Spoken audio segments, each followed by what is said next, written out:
નમસ્તે વિદ્યાર્થી મિત્રો, સરકારી હાઈસ્કૂલ ચોગટના શૈક્ષણિક વિડીયોમાં હું જયપાલસિંહ ચુડાસમા આપ સૌનું હાર્દિક સ્વાગત કરું છું. આજે આપણે સામાજિક વિજ્ઞાનમાં પ્રકરણ 20 ભારતની સામાજિક સમસ્યાઓ અને એના પડકારો એના વિશે આજે આપણે અભ્યાસ કરીશું. ખાસ કરીને વાત કરીએ તો આપણે નવા વર્ષથી એટલે કે બીજું સત્ર જે છે એ ઘરે બેઠા અભ્યાસ કરીએ છીએ ત્યારે આપણે સૌ હોમ લર્નિંગ એટલે કે ઓનલાઈનના માધ્યમથી આપણે સૌ અભ્યાસ કરીએ એવી હું અપેક્ષા રાખું છું અને સાથે સાથે સારા માર્ક્સથી આપ સૌ વિદ્યાર્થીઓ પાસ થાવ એવી હું આપને શુભકામનાઓ પાઠવું છું. નમસ્તે વિદ્યાર્થી મિત્રો, આજે આપણે ધોરણ 10માં સામાજિક વિજ્ઞાનમાં પ્રકરણ 20 ભારતની સામાજિક સમસ્યાઓ અને તેના પડકારો એના વિશે આજે આપણે અભ્યાસ કરીશું. આપણે સૌ જાણીએ છીએ કે વિશ્વમાં ભારત જે છે એ વસ્તીની દ્રષ્ટિએ જોઈએ તો બીજું સ્થાન ધરાવે છે. તો ભારત એક વિશાળ વસ્તી અને વિશ્વની સૌથી મોટી લોકશાહી ધરાવતો દેશ છે. આપણે અગાઉના પ્રકરણમાં જોઈ ગયા છીએ કે ભારત જે છે એ વસ્તી અને વિશ્વની સૌથી મોટી લોકશાહી ધરાવતો દેશ જે છે એ આપણો ભારત દેશ છે.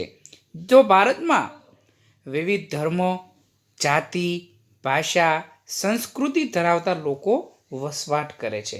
એટલે કે આપણો દેશ છે એ વિવિધતામાં એકતાભર્યો દેશ છે. તો આપણા દેશમાં જે છે એ જુદા જુદા ધર્મો, જુદી જુદી જાતિઓ, જુદી જુદી બોલીઓ અથવા ભાષાઓ અને જુદી જુદી સંસ્કૃતિ ધરાવતા લોકો જે છે એ વસવાટ કરે છે. ભારતની સંસ્કૃતિ સમન્વયકારી અને સર્વધર્મ સંભાવની વિશેષતા ધરાવે છે. આવું આપણે જે છે અગાઉના પ્રકરણમાં આપણે જોઈ ગયા છીએ કે ભારત જે છે એ સંસ્કૃતિનું સમન્વય તીર્થ બન્યું છે. આવો આપણે પ્રશ્ન જે છે એ આવતો તો કઈ રીતે કહી શકાય કે ભારતની સંસ્કૃતિ સમન્વયકારી અને સર્વધર્મ સંભાવની વિશેષતા ધરાવે છે. જેમ કે અહીંયા બધા ધર્મને એક સમાન ગણવામાં આવે છે. કોઈ ધર્મ સાથે જે છે એ ભેદભાવ રાખવામાં આવતો નથી. કોઈ ધર્મને ઊંચો કે નીચો જે છે એમ પણ ગણવામાં આવતું નથી. એટલે કે તમામ ધર્મ જે છે એ ધર્મને સમાનતા આપવામાં આવે છે. કોઈ પણ વ્યક્તિ જે છે એ કોઈ પણ ધર્મ અપનાવી શકે છે અને એ અપનાવતા કોઈ ધર્મ એને રોકી શકતા નથી. એટલે કે ભારતની અહીંયા જુદા જુદા સંસ્કૃતિના લોકો જે છે એ ભારતમાં જે છે વસવાટ કરવા માટે આવ્યા અને એ આપણી સર્વધર્મ જે જુદા જુદા ધર્મો જે છે કે એ ધર્મને બધાએ પોતપોતાની રીતે જે છે એટલે કે ભારતની સંસ્કૃતિ છે એ સમન્વયકારી અને સર્વધર્મ સંભાવની વિશિષ્ટતા ધરાવે છે. પરંપરાગત સમાજમાંથી આધુનિક સમાજ તરફ ગતિ કરતા ભારતીય સમાજમાં અનેક પરિવર્તનો આવ્યા છે. આપણે જોઈએ કે પ્રાચીન યુગથી લઈને અત્યાર સુધી વર્તમાન પરિસ્થિતિ સુધીમાં આપણે વાત કરીએ તો પરંપરાગત સમાજમાંથી આધુનિક સમાજ એટલે કે વર્તમાન સમાજ તરફ ગતિ કરતા ભારતીય સમાજમાં અનેક પરિવર્તનો આવ્યા છે. એટલે કે જુદા જુદા પ્રકારના ઘણા બધા પરિવર્તન જે છે એ આપણને આવેલા જોવા મળે છે. આ પરિવર્તનોની સાથે સમાજમાં કેટલીક સમસ્યાઓનો ઉદ્ભવ થયો. એટલે કે જેમ જેમ પરિવર્તન થતા ગયા તો એની સાથે સાથે ઘણી બધી સમસ્યાઓ જે છે એ સમસ્યાઓનો પણ ઉદ્ભવ થયો. તો કે કઈ કઈ સમસ્યાઓ એમાં જોવા મળે છે તો કે જેમાં સામાજિક, આર્થિક, રાજકીય, સાંસ્કૃતિક વગેરે ક્ષેત્રોની સમસ્યાઓનો સમાવેશ કરી શકાય. એટલે કે જેમ જેમ દિવસે ને દિવસે પરિવર્તન આવે છે તો એવી જ રીતે સમસ્યાઓનો પણ ઉદ્ભવ થાય છે. તો એમાં કઈ કઈ પરિસ્થિતિઓ છે કે કઈ કઈ સમસ્યાઓ એવી છે કે જેમનો આ પરિવર્તનની સાથે સાથે વેગ મળતો જાય છે તો કે એમાં સામાજિક, આર્થિક, રાજકીય અને સાંસ્કૃતિક વગેરે જેવા ક્ષેત્રોની સમસ્યાઓ જે છે એનો સમાવેશ કરી શકાય છે. તો કે આ પ્રકરણમાં આપણે બે સામાજિક સમસ્યાઓ છે. કઈ કઈ? એક સાંપ્રદાયિકતા અને બીજું જ્ઞાતિવાદની ચર્ચા છે એ કરીશું. દેશને સ્વતંત્રતા અપાવવા વિવિધ ધર્મો, જાતિ, ભાષા ધરાવતા લોકોએ સહિયારો પુરુષાર્થ કર્યો અને જેમના પ્રયત્નોના પરિણામે આપણને આ મહામૂલી સ્વતંત્રતા મળી છે. આપણે સૌ જાણીએ છીએ કે આપણા દેશમાં જે છે એ અંગ્રેજો છે એ રાજ કરવા માટે આવ્યા હતા. તો કે દેશને સ્વતંત્રતા અપાવવા, આઝાદી અપાવવા માટે જે છે એ જુદા જુદા ધર્મો, જાતિ, ભાષા ધરાવતા લોકોએ જે છે એ સહિયારો પુરુષાર્થ કર્યો એટલે કે મહેનત કરી છે કે જુદા જુદા ધર્મના લોકોએ જે છે પોતાની રીતે મહેનત કરીને સહિયારો સૌ લોકો સાથે મળીને જે છે એ સહિયારો પુરુષાર્થ કર્યો અને જેમના પ્રયત્નોના પરિણામે કે સૌ લોકોએ મહેનત કરવાના પરિણામે આપણા દેશને આ મહામૂલી સ્વતંત્રતા છે એ પ્રાપ્ત થઈ છે.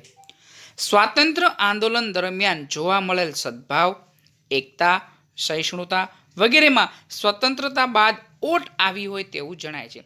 એટલે કે સ્વાતંત્ર્ય આંદોલન દરમિયાન જે સમયે જોવા મળતું હતું કે જેમાં સદભાવ, એકતા, સહિષ્ણુતા વગેરેમાં સ્વતંત્રતા મળ્યા પછી આ બધી બાબતોમાં જે છે એ થોડીક ખોટ આવી હોય એવું આપણે જોવા મળી રહ્યું છે.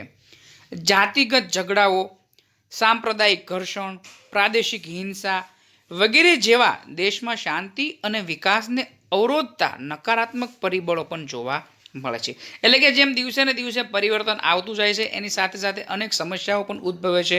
તો એમાં કઈ કઈ બાબતો એ છે તો કે જાતિગત ઝઘડાઓ, સાંપ્રદાયિક ઘર્ષણ, પ્રાદેશિક હિંસા વગેરે જેવી દેશમાં શાંતિ અને વિકાસને અવરોધતા નકારાત્મક પરિબળો જોવા મળે છે. એટલે કે જાતિગત ઝઘડાઓ જે છે, જ્ઞાતિ વચ્ચેના ઝઘડાઓ જોવા મળે, સાંપ્રદાયિક ઘર્ષણ અમુક ધર્મ વચ્ચેનું જે છે એ આપણે જોવા મળે છે, પ્રાદેશિક હિંસા જે છે એ પણ આપણે જોવા મળે છે. તો એ બધા આ નકારાત્મક પરિબળો જે છે એ દેશમાં શાંતિ અને વિકાસને અવરોધતા નકારાત્મક પરિબળો છે, જે દેશ માટે સામાજિક સદભાવ, બિન સાંપ્રદાયિકતા, લોકશાહી મૂલ્યો, રાષ્ટ્રીય એકતા સામે ગંભીર પડકારો ઊભા થાય. એટલે કે આવા નકારાત્મક પરિબળો જ્યારે ઊભા થાય છે ત્યારે દેશમાં જે છે એ સામાજિક એકતા જળવાઈ રહેલી હોય છે, તો એને તોડવા માટેના પ્રયત્નો કરી રહ્યા હોય છે. તો કે એ જે છે એ દેશ માટે સામાજિક સદભાવ, બિન સાંપ્રદાયિકતા, લોકશાહી મૂલ્યો, રાષ્ટ્રીય એકતા વગેરે સામે ગંભીર પડકારો ઊભા થાય છે. ત્યાર પછી આપણે જોઈએ હવે સાંપ્રદાયિકતા. ધર્મ એ શ્રદ્ધા અને આસ્થાનો વિષય છે. આપણે સૌ જાણીએ છીએ કે ધર્મ કોઈ પણ બાબત જે છે કે એમાં આપણે માનવું હોય તો શ્રદ્ધા જે છે એ હોવી જોઈએ, એમાં વિશ્વાસ છે, આસ્થા છે એ હોવી જોઈએ. તો કે ધર્મ જે છે એ કોની માટે છે? આસ્તિક લોકો જે હોય છે કે જેમાં શ્રદ્ધા રહેલી હોય છે, જે વસ્તુમાં માનનારા છે. તો એ ધર્મ એ શ્રદ્ધા અને આસ્થાનો વિષય છે. જે લોકો શ્રદ્ધા અને આસ્થામાં નથી માનતા તો એમના માટે ધર્મ જે છે એ કોઈ મહત્વનો હોતો નથી. તો કે ધર્મ એ શ્રદ્ધા અને આસ્થાનો વિષય છે. મોટા ભાગે માનવ કોઈને કોઈ ધર્મ કે સંપ્રદાયમાં માનતો હોય છે. એટલે કે મોટા ભાગમાં આપણે જોઈએ કે લોકો જે છે એ મોટા ભાગે માનવ કોઈને કોઈ ધર્મ કે સંપ્રદાય જે છે કે એમાં આપણે માનતા હોય છે. જો ધર્મ જે છે એ ઘણા બધા પ્રકારના જે આપણે છે એ વિવિધતામાં આપણે અહીંયા જોવા મળે છે. તો કોઈ એક ધર્મ અપનાવે, કોઈ બીજો ધર્મ અપનાવે, કોઈ ત્રીજો ધર્મ અપનાવે, એમ જુદા જુદા ધર્મ જે છે એ વ્યક્તિ અપનાવી શકે. તો એવી રીતે આપણે જોઈએ કે માનવી જે છે એ કોઈને કોઈ ધર્મ કે કોઈને કોઈ સંપ્રદાય છે એ વધારે પ્રમાણમાં આપણે લોકો જોઈએ તો એમાં માનતા હોય છે. ભારત એક બિન સાંપ્રદાયિક અને ધર્મનિરપેક્ષ દેશ છે, તેથી સંકુચિત સાંપ્રદાયિકતાનું આચરણ બંધારણની ભાવના વિરુદ્ધ છે. એટલે કે ભારત દેશ છે એ કેવો છે દેશ છે તો કે ભારત દેશ છે એક બિન સાંપ્રદાયિક અને ધર્મનિરપેક્ષ દેશ છે, તેથી સંકુચિત સાંપ્રદાયિકતાનું આચરણ બંધારણની ભાવના વિરુદ્ધ છે. અહીંયા બધા ધર્મોને એક સમાન હક જે છે એ ગણવામાં આવેલા છે. તમામ ધર્મો જે છે એ કોઈ વ્યક્તિ જે છે એ કોઈ પણ ધર્મ અપનાવી શકે છે. કોઈ ધર્મને ઊંચો ગણવામાં નથી આવતો કે કોઈ ધર્મને નીચો ગણવામાં નથી આવતો. આ આપણો ભારત દેશ છે એ બિન સાંપ્રદાયિક અને ધર્મ નિરપેક્ષ દેશ છે, તેથી સંકુચિત સાંપ્રદાયિકતાનું આચરણ બંધારણની ભાવના વિરુદ્ધ ગણવામાં આવે છે. જ્યારે કોઈ ધાર્મિક જૂથ કે સમુદાય કોઈ પણ કારણસર બીજા ધર્મ કે સંપ્રદાયનો વિરોધ કરે છે ત્યારે સાંપ્રદાયિક તણાવ ઉત્પન્ન થાય છે. આપણે જોઈએ કે સાંપ્રદાયિકતા ક્યારે ઉત્પન્ન થાય છે તો કે કોઈ ધાર્મિક જૂથ એટલે કે કોઈ ધર્મનું કોઈ સંકલન હોય છે, કોઈ ધાર્મિક જૂથ કે સમુદાય કોઈ પણ કારણસર કોઈ કારણ લઈને કોઈ બીજા ધર્મનો કે કોઈ સંપ્રદાયનો વિરોધ કરે. કોઈ ધાર્મિક સમુદાય હોય, કોઈ સંગઠન હોય કે કોઈ સમૂહ હોય કે કોઈ જૂથ હોય, તો કે એ સમુદાય કોઈ પણ કારણસર અન્ય ધર્મો કે સંપ્રદાયનો વિરોધ કરે ત્યારે શું થાય છે? ત્યારે સાંપ્રદાયિક તણાવ ઉત્પન્ન થાય છે. કોઈ પણ ધર્મ કે સંપ્રદાયના સભ્યો અન્ય ધર્મોની તુલનામાં પોતાના ધર્મ કે સંપ્રદાયને શ્રેષ્ઠ દર્શાવવાનો પ્રયાસ કરે અને પોતાની ધાર્મિક હિતને વધુ મહત્વ આપે છે ત્યારે તે દરેક નાગરિકને વ્યક્તિગત રીતે નહીં પરંતુ સાંપ્રદાયિક રીતે જોવે છે. એટલે કે કોઈ વ્યક્તિ જે છે એ અન્યનો ધર્મ છે એ નીચો છે અને પોતાનો ધર્મ ઊંચો છે, અથવા તો પોતાનો ધર્મ જે છે એ કોઈનાથી અલગ છે, આવી રીતે કોઈ અલગ રીતે સૂચવે કે કોઈ પણ ધર્મ કે સંપ્રદાયના સભ્યો હોય છે એ અન્ય ધર્મની તુલનામાં, બીજા ધર્મોની તુલનામાં પોતાનો ધર્મ કે સંપ્રદાયને, એટલે કે પોતાના ધર્મ હોય કે પોતાનો સંપ્રદાય હોય એને શ્રેષ્ઠ દર્શાવવાનો પ્રયત્ન કરે અને પોતાના ધાર્મિક હિતને વધુ મહત્ત્વ આપે, એટલે કે પોતાનું જે ધાર્મિક હિત થતું હોય એને વધારે પ્રાધાન્ય આપે, ત્યારે તમામ નાગરિકો જે છે કે વ્યક્તિગત રીતે નહીં પરંતુ એને સાંપ્રદાયિક રીતે જોતા હોય છે. અને આવી વિચારધારા સમાજને વિભાજન તરફ લઈ જશે. એટલે કે આવી વિચારસરણી ધરાવનાર જે લોકો જે છે એ સમાજ જે છે એ એકતા સાથે રહેતા હોય છે, સમૂહમાં રહેતા હોય છે, તો એમને અલગ કરીને એટલે કે વિભાજન તરફ લઈ જાય છે. સ્વાતંત્ર્ય પ્રાપ્તિના આટલા વર્ષો બાદ પણ આપણે સાંપ્રદાયિકતાની સમસ્યા પર સંપૂર્ણ નિયંત્રણ લાવી શક્યા નથી. એટલે કે આપણને સ્વતંત્રતા પ્રાપ્ત થઈ ત્યાર પછીના આટલા વર્ષો વીતી ચૂક્યા છે, ત્યાર પછી આપણે જોઈએ કે હજી સુધી પણ આપણે સાંપ્રદાયિકતાની જે સમસ્યા જે ઉત્પન્ન થઈ છે કે એના ઉપર સંપૂર્ણપણે નિયંત્રણ લાવી શક્યા નથી. તો આના કરતાં આપણે જોઈએ કે જ્યારે આપણી ઉપર અંગ્રેજો રાજ કરતા હતા તો એ સમયગાળામાં આપણો દેશ જે છે કે એ બિન સાંપ્રદાયિક વધારે ગણાતો હતો અને ત્યારે સહિયારી ઝુંબેશ કે તમામ ધર્મ જે છે એ એક સાથે વસવાટ કરતા હતા. પરંતુ સ્વતંત્રતા પ્રાપ્ત થયા પછી સાંપ્રદાયિકતા જે છે એની સમસ્યા છે એ વધારે પ્રમાણમાં જે છે એ ચાલે છે અને એની ઉપર નિયંત્રણ હજી સુધીમાં પણ આપણે લાવી શક્યા નથી. સંકુચિત સાંપ્રદાયિકતા ઘણી રીતે નુકસાનકારક છે. તેનાથી દેશમાં સામાજિક તણાવ ઉત્પન્ન થાય છે. વ્યક્તિ પોતાના જ બંધુઓને પોતાના વિરોધી માને છે. એટલે કે અમુક સંકુચિત મનોવૃત્તિના જે લોકો હોય છે એ શું કરે છે, પોતાના હિતનું સારું ઈચ્છતા હોય છે કે પોતાના ધર્મનું સારું ઈચ્છતા હોય છે, તો એનાથી શું થાય છે કે એનાથી દેશમાં સામાજિક તણાવ ઉત્પન્ન થાય છે અને વ્યક્તિ પોતાના જ બંધુઓને એટલે કે પોતાના જ ભાઈઓ હોય છે એને જ પોતાના વિરોધી માને છે, જેથી સમાજમાં મતભેદ અને તૃણાનું વાતાવરણ ઊભું થાય છે. કે એ પોતાનાને વિરોધી માને તો એના કારણે શું થાય કે સમાજમાં જે છે એ મતભેદ અને ઈર્ષ્યા જેવું વાતાવરણ આખું ઊભું થાય છે. સાંપ્રદાયિક તણાવથી સાંપ્રદાયિક હિંસા કે ઝઘડાઓ પણ થતા જોવા મળે છે. એટલે કે આ મતભેદો ઊભા થાય છે એના કારણે શું થાય છે, હિંસાઓ અથવા તો ઝઘડાઓ જે છે એ ઉત્પન્ન થતા જોવા મળે છે. આ બધી જ બાબતો લોકશાહી વિચારધારા, રાષ્ટ્રીય એકતા અને રાષ્ટ્રના વિકાસ માટે ખતરારૂપ છે. એટલે કે આ એક સાંપ્રદાયિકતા જે છે એ દેશ માટે આપણે ખાસ કરીને જોઈએ તો તમામ બાબતો દેશની લોકશાહીની વિચારધારા, ત્યાર પછી રાષ્ટ્રીય એકતા અને રાષ્ટ્રના વિકાસ માટે ખતરારૂપ છે. તો આ જે છે એ આપણે જોયું કે આપણે સાંપ્રદાયિકતા વિશે પ્રાથમિક માહિતી મેળવી. ત્યાર પછી આપણે જોઈએ કે સાંપ્રદાયિકતા સામે સંઘર્ષ કઈ રીતે મેળવવો જોઈએ. આપણે જાણીએ છીએ કે સાંપ્રદાયિકતા એ વ્યક્તિ, સમાજ અને રાષ્ટ્રના વિકાસને અવરોધતું પરિબળ છે. સૌથી અગત્યની વસ્તુ છે સાંપ્રદાયિકતા છે એ વ્યક્તિનો પણ વિકાસ રૂંધે છે, સમાજનો વિકાસ પણ રૂંધી નાખે છે અને રાષ્ટ્રના વિકાસને પણ ખાસ કરીને આગળ વધવા દેતું નથી. એટલે કે સાંપ્રદાયિકતા છે એ વ્યક્તિ, સમાજ અને રાષ્ટ્રના વિકાસને અવરોધતું પરિબળ છે. સાંપ્રદાયિકતાને દૂર કરવા માટે કેટલાક ઉપાયો હાથ ધરવા જોઈએ. કયા કયા ઉપાયો હોવા જોઈએ તો આપણે જોઈએ. સૌ પ્રથમ નાગરિક અને સરકારે સાંપ્રદાયિક તત્વો સામે સખ્તાઈપૂર્વક સામનો કરવો પડશે. એટલે કે આવા સાંપ્રદાયિકતાને દૂર કરવા માટે આપણે શું કરવું જોઈએ તો કે સૌ પ્રથમ નાગરિક, કોઈ પણ જે આપણા દેશનો જે નાગરિક છે એ અને સરકારે સાંપ્રદાયિક તત્વો જે છે એમની સામે સખ્તાઈપૂર્વક સામનો કરવો પડશે અને એને દૂર કરવા માટેના પ્રયત્ન કરવા જોઈએ. સૌ પ્રથમ તો જે સાંપ્રદાયિક તત્વો જે છે કે એને આપણા દેશના તમામ નાગરિકે અને સરકારે સાથે મળીને જે છે એનો સંપૂર્ણપણે વિરોધ કરવો અથવા તો સામનો કરવો અને શક્ય હોય તો એને દૂર કરવા માટેના પ્રયત્ન કરવા જોઈએ.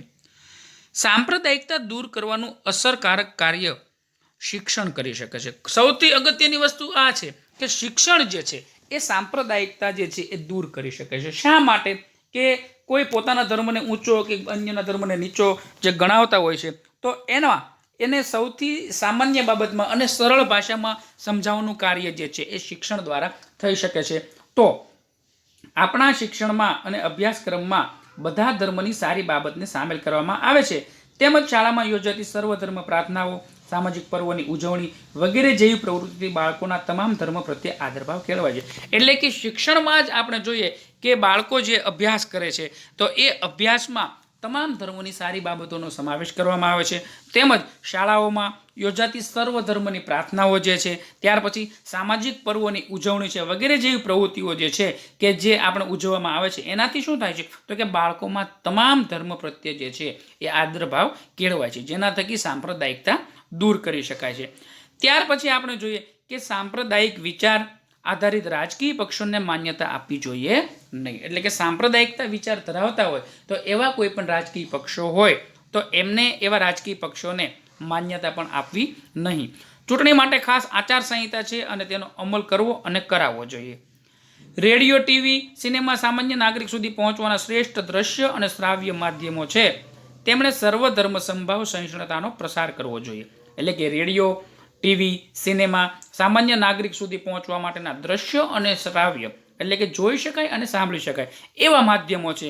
તો એમના દ્વારા એ માધ્યમ દ્વારા પણ સર્વધર્મ સંભાવ કે એક લોકો સુધી જે છે કે એવો પ્રસાર કરવો જોઈએ સહિષ્ણુતાનો, કે જેના થકી લોકો સુધી આ માહિતી પહોંચે કે સર્વધર્મ સંભાવ, રાષ્ટ્રીય હિત અને રાષ્ટ્રવાદને પ્રોત્સાહન મળે તેવા કાર્યક્રમ પણ પ્રસારિત કરવા જોઈએ. એટલે કે આવા સોશિયલ મીડિયાના માધ્યમો જે છે એ માધ્યમો દ્વારા લોકો સુધી જે છે એ સમજ પહોંચે કે ત્યાં સુધી લોકો જે છે એ વાતથી પરિચિત થાય એ માટેના કાર્યક્રમો કરવા જોઈએ. ત્યાર પછી ધાર્મિક વડાઓ અને રાજકીય નેતાઓએ સાથે મળીને દેશના વિકાસ માટે સાંપ્રદાયિકતાને નાથવાનો પ્રયત્ન કરવો જોઈએ. એટલે કે ધાર્મિક વડાઓ જે છે કે કોઈ પણ સંપ્રદાય છે તો એના મુખ્ય વ્યક્તિઓ જે છે, રાજકીય નેતાઓ જે છે એ સૌએ સાથે મળીને દેશના વિકાસ માટે શું કરવું જોઈએ તો કે આવી સાંપ્રદાયિકતા જે છે એને દૂર કરવા માટેના પ્રયત્નો કરવા જોઈએ. સાંપ્રદાયિકતા દૂર થાય તે માટે યુવાનોએ આગળ આવવું જોઈએ અને યુવાનોમાં સાંપ્રદાયિકતાને સ્થાને બિન સાંપ્રદાયિક અને વૈજ્ઞાનિક દ્રષ્ટિકોણ વિકસે તેવા પ્રયત્નો સામાજિક અને શૈક્ષણિક ક્ષેત્રે થવા જોઈએ. એટલે કે સાંપ્રદાયિકતા દૂર થાય તો એના માટે ખાસ તો પ્રથમ યુવાનોએ આગળ આવવું જોઈએ અને યુવાનોમાં સાંપ્રદાયિકતાને સ્થાને બિન સાંપ્રદાયિક અને વૈજ્ઞાનિક દ્રષ્ટિકોણ વિકસે તેવા પ્રયત્નો જે છે એ સામાજિક અને શૈક્ષણિક ક્ષેત્રે થવા જોઈએ. આ માટે સરકારે જ નહીં પરંતુ સમાજે પણ વિશિષ્ટ પ્રયત્ન કરવા જોઈએ. એટલે કે માત્ર સરકાર એકલું કાર્ય કરવાથી આ વસ્તુ થઈ શકવાની નથી. તો એને શું કરવું જોઈએ તો કે એમાં આપણે પણ એમના ભાગીદાર છે એ બનવું જોઈએ. એટલે કે માટે સરકાર જ નહીં પરંતુ સમાજ પણ વિશિષ્ટ પ્રયત્નો કરવા જોઈએ. ધર્મ, જ્ઞાતિ, પ્રાંત, ભાષાથી ઉપર રાષ્ટ્રહિત, રાષ્ટ્ર ગૌરવ છે તેવી સમજ લોકોને એક તાંતણે બાંધે છે અને તે રાષ્ટ્રવાદ અને રાષ્ટ્રીય એકતાને પોષે છે. એટલે કે કોઈ પણ ધર્મ, જ્ઞાતિ, પ્રાંત, ભાષાથી ઉપર રાષ્ટ્રહિત, રાષ્ટ્ર ગૌરવ છે. એટલે કોઈ ધર્મ, કોઈ જ્ઞાતિ, કોઈ પ્રાંત, કોઈ ભાષા તો એમનાથી ઉપર પણ આપણું રાષ્ટ્ર હિત છે, રાષ્ટ્ર ગૌરવ છે. તો આવી સમજ જે છે એ લોકો સુધી આપણે પહોંચાડશું તો એવી સમજને કારણે લોકોને એક તાંતણે આપણે બાંધી શકીએ કે જેના થકી લોકો જે છે કે એનામાં એવી સમજ આવી શકે કે આપણું રાષ્ટ્રનું ગૌરવ લેવા જેવી બાબ છે, આપણી રાષ્ટ્રહિતનું કાર્ય છે. તો એના કારણે રાષ્ટ્રવાદ અને રાષ્ટ્રીય એકતા જે છે એ તોડનારા આ સાંપ્રદાયિકતાના પરિબળો જે છે એ દિવસે ને દિવસે આપણે ઘટાડી શકીએ. તો આ વસ્તુ જે છે એ કરવાથી આપણે સાંપ્રદાયિકતા જે છે એને આપણે રોકી શકાય છે કે એને આપણે નિયંત્રણમાં લાવી શકીએ છીએ. ત્યાર પછી આપણે જોઈએ જ્ઞાતિવાદ.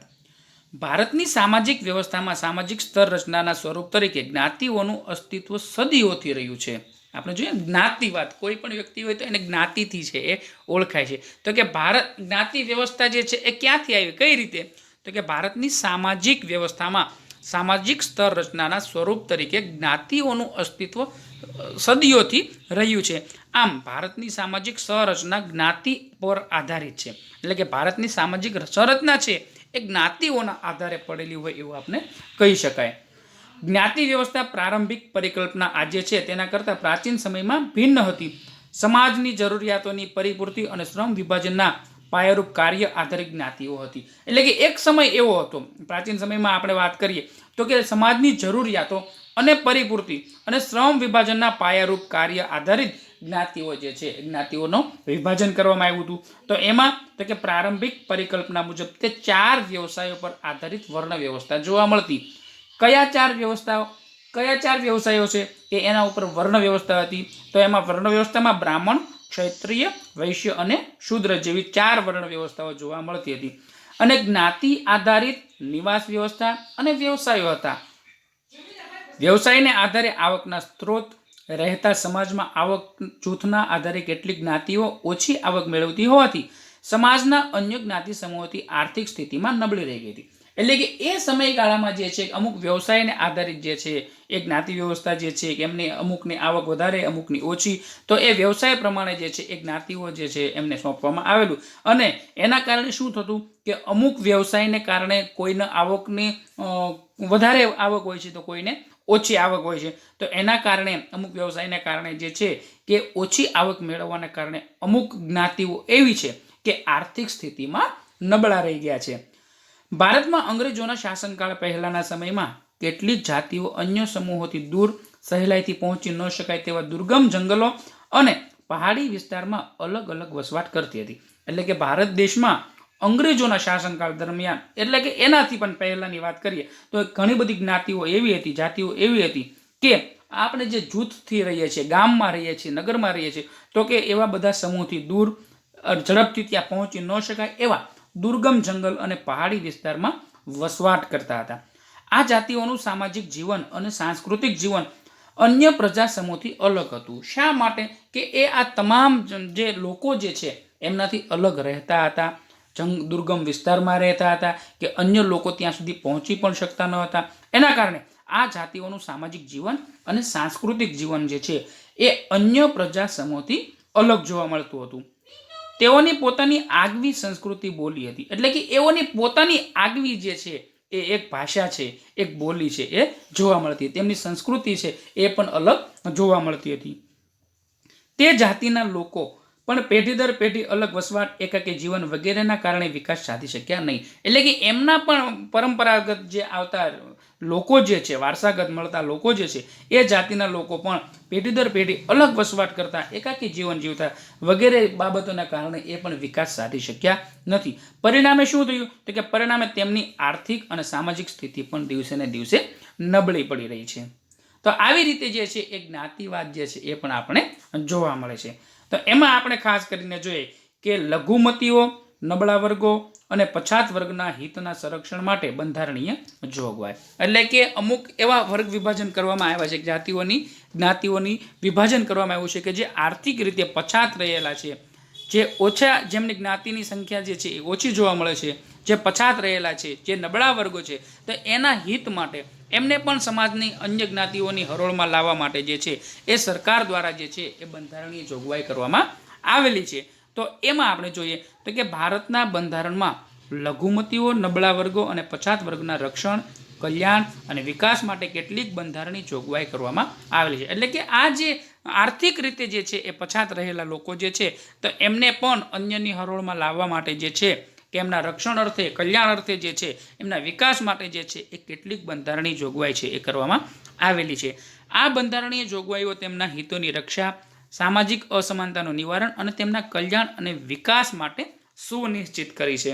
કઈ કઈ છે એના વિશે આપણે જોઈએ તો કે ભારતનું બંધારણ ભારતના તમામ નાગરિકને સમાન રીતે સામાજિક, આર્થિક અને રાજનૈતિક ન્યાય પ્રદાન કરે છે. સૌથી અગત્યની વસ્તુ જે છે કે જ્ઞાતિ પ્રમાણે પહેલા અમુક બાબતો જોવા મળતી હતી, પરંતુ ભારતનું બંધારણ ભારતના તમામ નાગરિકોને જે છે એ સમાન રીતે સામાજિક, આર્થિક અને રાજનૈતિક ન્યાય પ્રદાન કરે છે. એટલે કે કોઈ પણ વ્યક્તિ સાથે ભેદભાવ જે છે એ ભારતનું બંધારણ કરતું નથી. તો ભારતનું બંધારણ ભારતના તમામ નાગરિકોને સમાન રીતે સામાજિક, આર્થિક અને રાજનૈતિક ન્યાય પ્રદાન કરે છે. ભારતના બંધારણમાં જણાવ્યા મુજબ જાતિ, જ્ઞાતિ, ધર્મ, ભાષા, લિંગને આધારે કોઈ પણ પ્રકારનો ભેદભાવ રાખવામાં નહીં આવે. એટલે કે આપણું બંધારણ જે છે એમાં સૂચવ્યા મુજબ, જણાવ્યા મુજબ કોઈ પણ વ્યક્તિ સાથે જાતિ, જ્ઞાતિ, ધર્મ, ભાષા, લિંગને આધારે કોઈ પણ વ્યક્તિ સાથે કોઈ પણ પ્રકારનો ભેદભાવ રાખવામાં આવશે નહીં. દરેક વ્યક્તિને સમાન તક અને સમાન દરજ્જો પ્રાપ્ત થાય તેનો પણ બંધારણમાં ઉલ્લેખ છે. એટલે કે તમામ વ્યક્તિ છે, કોઈ પણ જ્ઞાતિના હોય, કોઈ પણ વર્ગના લોકો હોય છે, તો એ તમામ માટે જે છે એ ન્યાય હક જે છે કે સમાન હક છે, સમાન તક મળી રહે, સમાન દરજ્જો મળી રહે, એના માટેનો જે છે એ આપણા બંધારણમાં ઉલ્લેખ કરવામાં આવેલો છે. આ ઉપરાંત રાજ્યોને એવા પણ અધિકાર આપવામાં આવ્યા છે કે તેને કલ્યાણકારી રાજ્યનું દાયિત્વ નિભાવવા તથા નબળા અને પછાત વર્ગની રક્ષા કરવા કેટલાક મૂળભૂત અધિકાર પણ બંધારણમાં રહીને યોગ્ય પ્રતિબંધ લગાવી શકે. એટલે કે એના સિવાય પણ ઘણા બધા અધિકારો રાજ્યોને સોંપવામાં આવેલા છે કે જેના દ્વારા તે કલ્યાણકારી રાજ્યનું દાયિત્વ નિભાવવા તથા નબળા અને પછાત વર્ગની રક્ષા કરવા માટે કેટલાક મૂળભૂત અધિકારો પણ બંધારણમાં રહીને યોગ્ય પ્રતિબંધ લગાવી શકે છે. ધાર્મિક સ્વતંત્રતાનો અધિકાર કોઈ પણ ધર્મનું પાલન કરવાની સ્વતંત્રતા આપે છે. એટલે કે ધાર્મિક સ્વતંત્રતાનો અધિકાર છે કોઈ પણ વ્યક્તિ જે છે એ કોઈ પણ ધર્મનું પાલન કરવાની સ્વતંત્રતા આપે છે. લઘુમતીઓ, નબળા વર્ગો અને પછાત વર્ગને બંધારણીય હક આપવા પાછળનો મુખ્ય ઉદ્દેશ એ છે કે તેઓને રાષ્ટ્રમાં સમાન તક, ન્યાય અને દરજ્જો આપવો. એટલે કે આ જે જ્ઞાતિઓ જે છે, લઘુમતીઓ છે, નબળા વર્ગો છે અને અન્ય પછાત વર્ગોને જે છે એ બંધારણીય હક આપવાનો મુખ્ય કારણ શું છે? તો કે તેઓને રાષ્ટ્રમાં સમાન તક મળે, એમને પૂરતો ન્યાય મળે અને સમાન દરજ્જો આપવા માટે જે છે એ આ જોગવાઈ કરવામાં આવેલી છે. રાષ્ટ્રની પંચવર્ષીય યોજનાઓમાં પણ આ બધા વર્ગો માટે ખાસ ધ્યાન રાખવામાં આવ્યું છે. એટલે કે આ જે ખરેખર આર્થિક રીતે પછાત રહેલા જે વર્ગો છે એ વર્ગના લોકોને જે છે, એ જ્ઞાતિઓને જે છે એ ખાસ કરીને હરોળમાં લાવવા માટે, આગળ લાવવા માટે પણ ખાસ ધ્યાન દોરવામાં આવેલું છે. તો આ રીતે જે છે એ આપણી લઘુમતીઓ, નબળા વર્ગો અને પછાત વર્ગોના હિતોના રક્ષણ માટેની બંધારણની જોગવાઈ કરવામાં આવેલી છે. ત્યાર પછી હવે પછીના લેક્ચરમાં જે છે એ આપણે લઘુમતીઓ વિશે અભ્યાસ કરીશું. અસ્તુ. જય હિન્દ.